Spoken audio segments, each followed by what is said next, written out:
Ô Igor, queria falar um pouco agora com você sobre as locadoras de veículos, né? Segundo uma associação, a demanda aqui em São Paulo, por exemplo, está atingindo níveis pré-pandemia. Eu queria saber qual que é a sua avaliação sobre este setor, o que você tem visto aí de possibilidades para os investidores?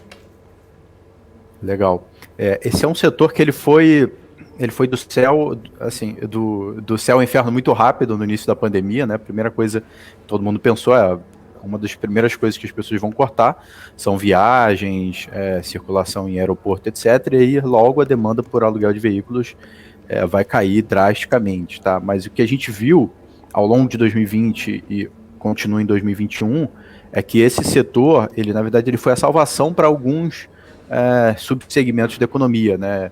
As próprias equipes médicas que tiveram que se locomover bastante ali durante a pandemia, as empresas alugaram veículos para elas, as pessoas evitando fazer viagens internacionais, preferindo alugar casas em regiões próximas, etc., usaram também aluguel de veículos para se locomover, ao invés de ônibus intermunicipais, voos mais curtos. Então ele foi um setor que ele apresentou uma solução, né, para o que estava acontecendo.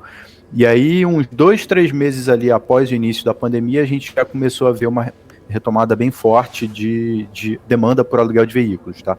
Seja do lado das empresas, né, oferecendo para os seus funcionários para evitar que eles usassem transporte público, seja do lado assim, dos próprios consumidores que tiveram que alugar veículos para fazer viagens próximas e em substituição às viagens aéreas curtas, tá? Então esse foi um setor que todo mundo achava que seria prejudicado, mas no final das contas ele acabou até sendo beneficiado ao longo do tempo, tá? E aí uma outra novidade que veio, essa mais recente, talvez do final do ano passado para cá, mas ainda está bastante forte, é o fato de que a produção de veículos no Brasil e no mundo, ela basicamente parou, tá? E parou por falta de semicondutores, falta de peças, né, que vêm de várias partes do mundo e está todo mundo com dificuldade para produzir, para escoar a produção, os fretes marítimos internacionais estão caríssimos, então a produção de veículos está muito mais baixa do que era antes da pandemia.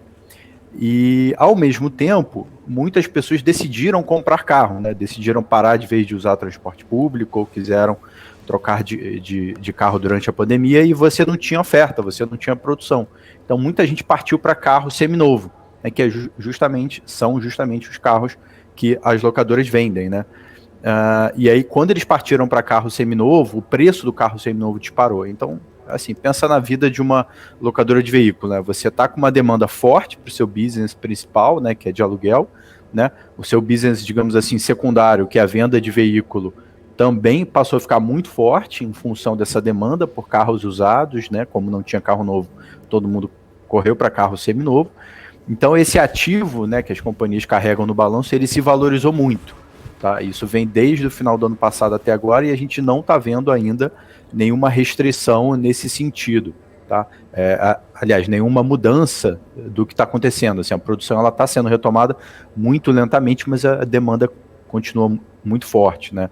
Tanto na parte de aluguel, como você falou, quanto na parte de seminovos. Então, de fato, assim, a gente tem visto as locadoras de veículo numa posição competitiva, né, e numa posição de mercado muito forte, assim, apesar aí de todo problema da pandemia, tá? Então esse de fato é um setor que tem surpreendido bastante.